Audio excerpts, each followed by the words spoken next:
So hello and welcome guys. आज की unit अपन चालू करने वाले हैं ऑप्टिकल फाइबर एंड लेजर। सो इसका जो फर्स्ट टॉपिक होगा वो है टोटल इंटरनल रिफ्लेक्शन, जिसे अपन TIR भी कहते हैं। तो टोटल इंटरनल रिफ्लेक्शन होता क्या है?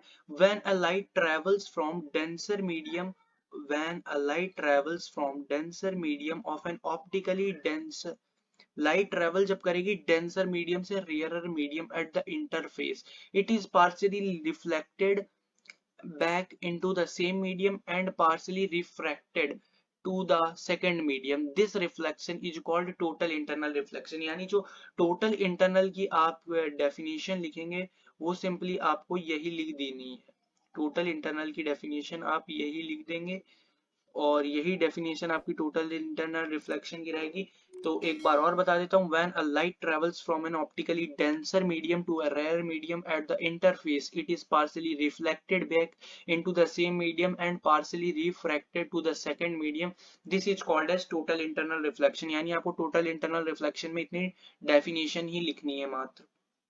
फिर इसके बाद मूव ऑन करेंगे तो ये जो डायग्राम है ये आपको TIR रिप्रेजेंट कर रहा है। तो और जैसे कि आप यहाँ पे देख ही सकते हैं कि ये देखिए, ये आपका फर्स्ट मीडियम क्या है? Denser medium. Second medium rarer medium. तो डेंसर मीडियम क्या है आपका? वाटर।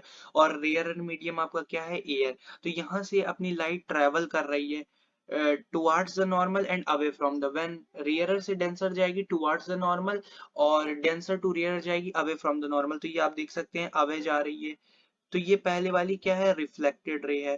दूसरी वाली इसी रे को ट्रांसमिट करेंगे तो ये क्या हो गई? रिफ्रैक्टेड रे। और यहाँ से जो मोस्ट इंपॉर्टेंट कंडीशन है वो जो टोटल रिफ्लेक्टेड रे की है वो है angle of incidence is greater then the critical angle.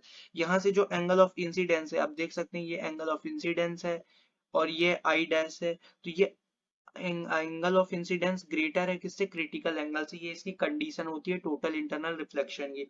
After that no transmission of light takes place. यहाँ लिख रखा है the total internal reflection on the other hand no transmission light of light takes place. फिर इसके बाद next जो topic है वो है आपका critical angle.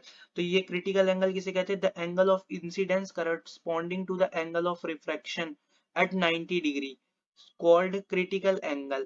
Angle AO3N। AO3N तो यहाँ से आप देख सकते हैं कि A ये हो गया O3 और ये हो गया आपका N। तो यहाँ से आप देख सकते हैं AO3N, ये जो आपको डेंसर मीडियम से रे ट्रेवल हो रही है वही आपकी क्रिटिकल एंगल है। यानी the angle of incidence corresponding to the angle of refraction. आपको सिर्फ डेफिनेशन अगर 2 नंबर में पूछी जाती है तो यही लिखना है, the angle of incidence corresponding to the angle of refraction is called as critical angle.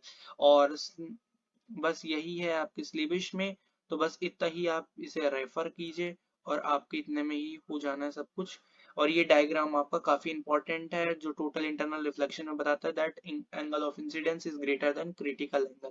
So thank you guys for watching our video and keep liking and subscribing to our channel।